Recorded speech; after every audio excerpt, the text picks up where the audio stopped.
अभी मेरा मंथन चल रहा था कि बाबा ने जो कहा रावण क्या चीज़ है उसको पहचानना चाहिए। अभी भी कोई समझते हैं कि रावण कोई हमारा दुश्मन है और कहीं पर है, और इस प्रकार से उसकी क्लैरिटी नहीं होती है। या मुरली में भी आता है तो सुन के ठीक है समझ लिया रावण दुश्मन है, बाबा रावण को भगाना है, दुश्मन है, लेकिन है क्या रावण, भगाना कैसे है उसको, वो कैसे दुश्मन है, उसको पहचाने कैसे, ये एक बहुत इंपॉर्टेंट विषय है जिस पर हमको गहराई से सोचना चाहिए कि रावण कैसे आ जाता है, कहां से आ जाता है।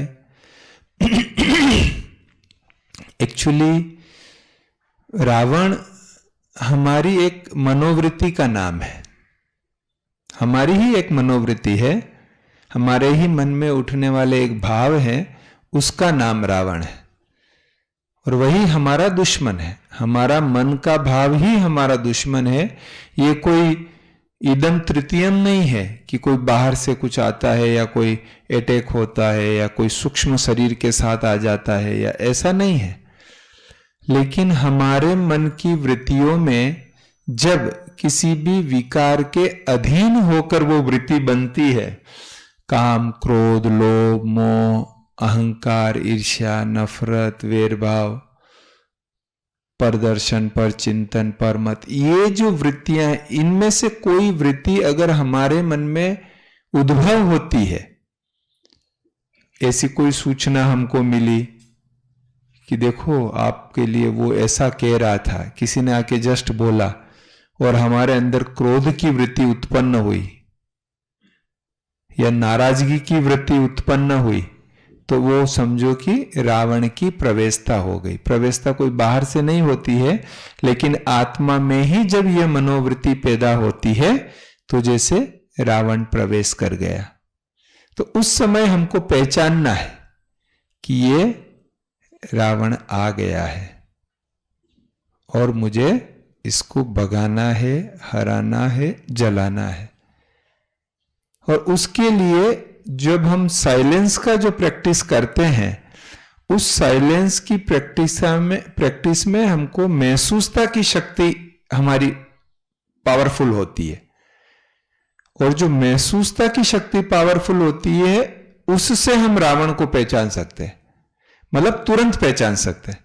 नहीं तो क्या होगा, पहचानते हैं, बाबा के बच्चे हैं, ज्ञान है हमको कि रावण क्या है, इसलिए क्या होगा, क्रोध भी हो जाएगा, झगड़ा भी हो जाएगा, और उसके बाद पता लगेगा अरे ये तो रावण की प्रवेशता हो गई थी गुस्से में।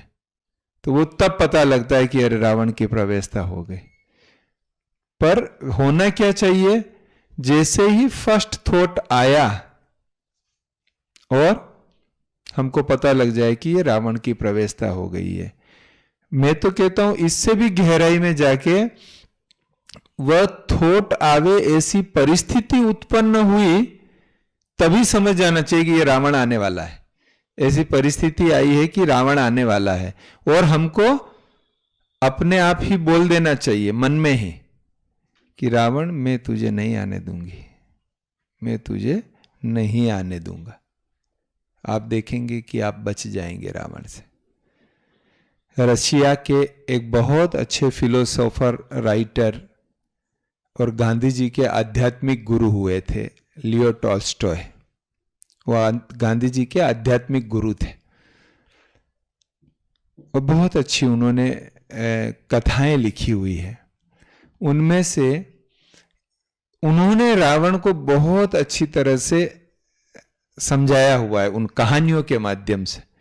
यहाँ नवजीवन प्रेस है अहमदाबाद में, उन्होंने एक पुस्तक प्रकाशित की है, टॉल्स्टॉय की 23 कहानियां।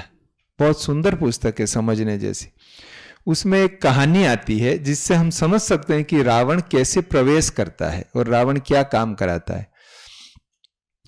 अरब देश में, मतलब वहां के देश में एक बहुत धनी व्यक्ति था, बहुत पैसा, बहुत उसके पास जमीनें, बहुत पशु उसके पास, ये सब कुछ थे। तो उसके पास बहुत अच्छी अच्छी भेड़ें थी, शिप्स थी, और उन शिप्स में से हजारों शिप्स थी। एक शिप थी, उसके जो वो सींग होते हैं ना, वो बहुत कर्व वाले और बहुत सुंदर थे, गोल्डन और कर वाले उसके थे, और उसकी वो शिप दिखने में बहुत ही अच्छी थी। तो उसके यहाँ कोई भी मेहमान आता तो वो सब बताता, जमीनें बताता, खेत बताता, पशु बताता, उसमें वो शिप खास बताता कि देखो हमारे पास ऐसी शिप है। वो बहुत वैल्यूएबल शिप थी उसके लिए, उसको बड़ा गर्व था उस शिप पर, उस बेड पर।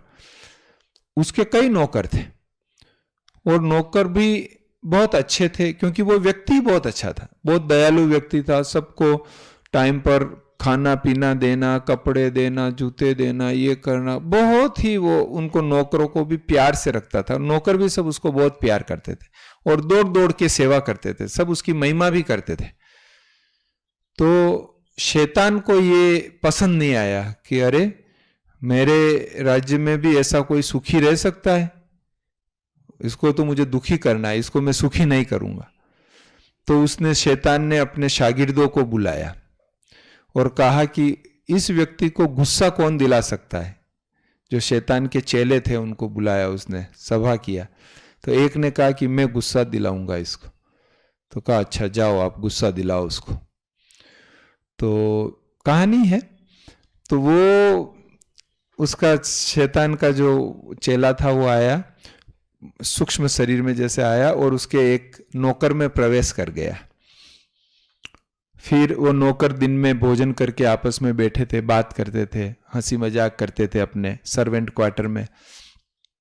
तो कह रहे थे देखो अपना मालिक कितना अच्छा है, भगवान सबको ऐसा मालिक मिले जो सबको कितना खुश रहता है, कितना अच्छा रखता है, ऐसा ही मालिक सबको मिलना चाहिए। ऐसे आपस में उसकी महिमा कर रहे थे। देखो हमको हर क्रिसमस पर ड्रेस दे देता है, हर ये कर देता है, वो कर देता है। तो उसमें से एक जिसमें वो प्रवेश कर गया था, शैतान का शागिर्द, वो बोले अरे हम भी तो कितना काम करते हैं, हम काम करते तो हमको वो अच्छा ही रखेगा ना, अगर हम काम नहीं करें तो हम पर भी वो गुस्सा करेगा। तो दूसरे बोलने लगे नहीं नहीं नहीं, मालिक कभी गुस्सा नहीं, आज दिन तक हमने मालिक को गुस्सा में नहीं देखा है, वो कभी गुस्सा नहीं कर सकता है। और ये है, वो बोले क्या बात करते हो, अगर हम काम नहीं करेंगे या हम कुछ काम बिगाड़ेंगे तो उसको भी गुस्सा आ जाएगा। तो आपस में शर्त लग गई, वो उसने शर्त लगाई कि अच्छा मैं गुस्सा करके दिखाऊंगा। वो नौकर ने शर्त लगाई मैं गुस्सा करके दिखाऊंगा। एक दो दिन बीते, उनके यहाँ कोई मेहमान आया, तो वो मालिक ने उसको सब बता रहा था, सब शिप। तो उसमें फिर उन्होंने नौकर को आवाज लगाई कि अच्छा अपनी वो वाली शिप लेके आना इनको दिखाने के लिए, वो भेड़ को लेके आओ। तो जो नौकर वो गुस्सा दिलाने की जिसने शर्त लगाई थी वही दौड़ के भागा और उस शिप को ले उसको पकड़ा, ऐसे ऐसे जोर से उसको पकड़ा, दबा दिया और दबा के वो मेहमानों के सामने ले जाके उसको ऐसा ट्विस्ट करके गिराया कि उसके हड्डियां टूट गई और वो शिप एकदम चिल्लाने लगी। तो शैतान ऊपर से खुश हो रहा था कि हाँ अभी इसको गुस्सा आएगा, अभी उसको गुस्सा आएगा। तो मालिक ने देखा, ध्यान से शांति से उसको देखा और समझ लिया उसने। तुरंत उसने कहा शैतान मैं तेरे चंगुल में नहीं आने वाला हूं। और दूसरे नौकर को बुलाया और क्रिसमस अभी 15 दिन की देरी थी, फिर भी क्रिसमस की ड्रेस मंगा के उस नौकर को जिसने ये काम किया उसको क्रिसमस की ड्रेस दी एक्स्ट्रा। उधर शैतान को चक्कर आए, वो गिर गया। तो ये कहानी के माध्यम से उन्होंने समझाया कि रावण हमारी एक मनोवृत्ति है कि जिससे हमको कोई न कोई विकार के अधीन हम हो जाते हैं। ऐसी कोई सूचना मिलती है, ऐसा कोई दृश्य देखते हैं, ऐसे किसी व्यक्ति से मिलते हैं, तो वो इंफॉर्मेशन के आधार पर हमारी वो वृत्ति जग जाती है। तो तुरंत वो वृत्ति जब जगे, मतलब ऐसी कोई परिस्थिति हम देखें कि जिससे विकार की वृत्ति उत्पन्न हो रही हो, तुरंत हमको समझ जाना चाहिए और मन में बोलना चाहिए रावण तू मेरे पर अटैक नहीं कर सकता, मैं तेरे को नहीं आने दूंगी, मैं तेरे को नहीं आने दूंगा। मन में बस तुरंत कहे, वो वृत्ति वहीं से भाग जाएगी और हम रावण पर जीत प्राप्त कर लेंगे। ओम शांति।